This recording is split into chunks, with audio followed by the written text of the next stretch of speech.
Did you ever ask yourself the question, I wonder if I had been there, would I have heard, what would I have heard? What would I have seen that night? It is a question that deserves an answer, and maybe a question that haunts us. Would I have heard the choirs of angels singing, or simply the sounds of barnyard animals shifting around? Would I have seen the star in that night, or simply two poor, very frightened young people? Would I have understood the harsh silence of the divine presence, or simply the chill of the cold north wind? Would I have understood the message of Emmanuel, God with us? Or would the cosmic implications of that evening just would have passed me by? And I'm very convinced that had two of us been there that night in Bethlehem, it is quite possible that we would have heard and seen two entirely different scenes. I believe that because all of life is that way. Very few times do people relate exactly the same details of any event. And God never presents himself in Revelation in the manner in which we are forced to believe. We are always left with an option,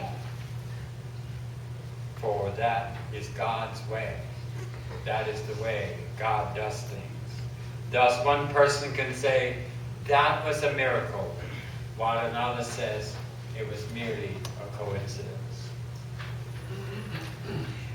Certainly very few people in Palestine saw and heard and understood what took place there that night in Bethlehem. The choirs of angels singing were drowned out by the haggling and the trading going on in the Jerusalem bazaar. There was a bright star in the sky, but the only ones apparently to pay any attention to it were pagan astrologers coming from the east. And if anyone did see Mary and Joseph on that most fateful night, they were too preoccupied with their own problems to offer them any assistance.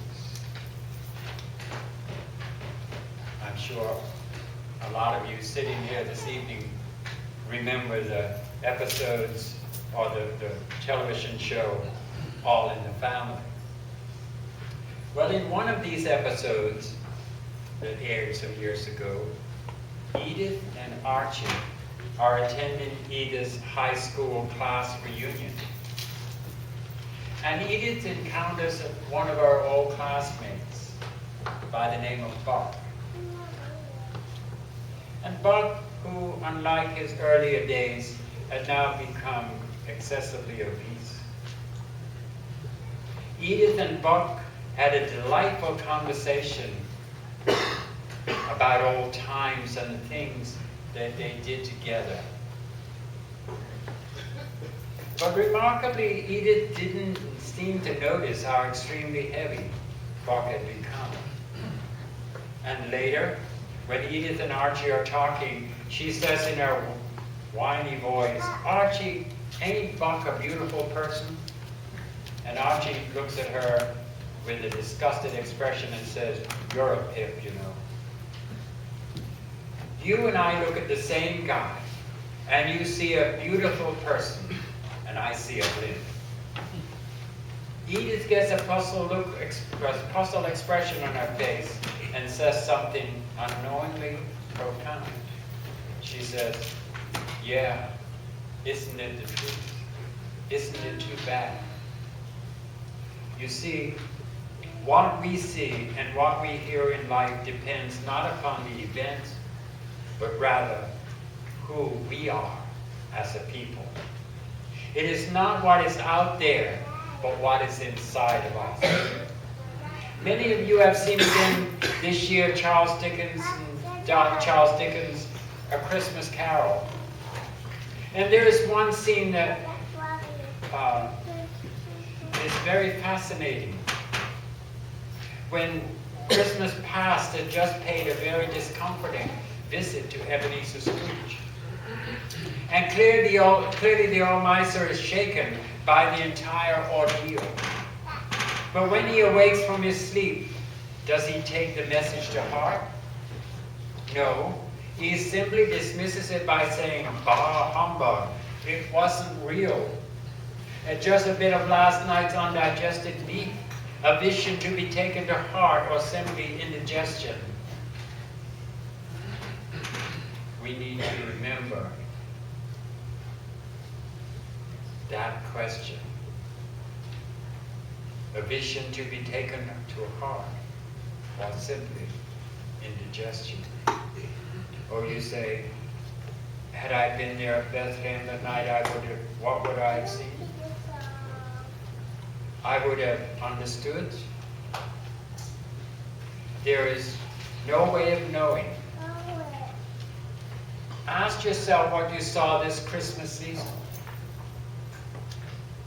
When you were watching the 6 o'clock news tonight or last night, did you see chaos and strife?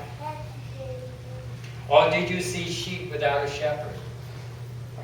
When you went out to do your shopping, did you see only hordes of people in the stores, or did you notice the worried expression on some of their faces? People worried because they are facing this Christmas without employment. And they don't know how they are going to make ends meet. And ask yourself what you heard this Christmas.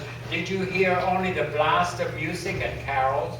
Or did you hear the silent sighs of the lonely and the bereaved who may be dreading Christmas because it just brings on their loneliness?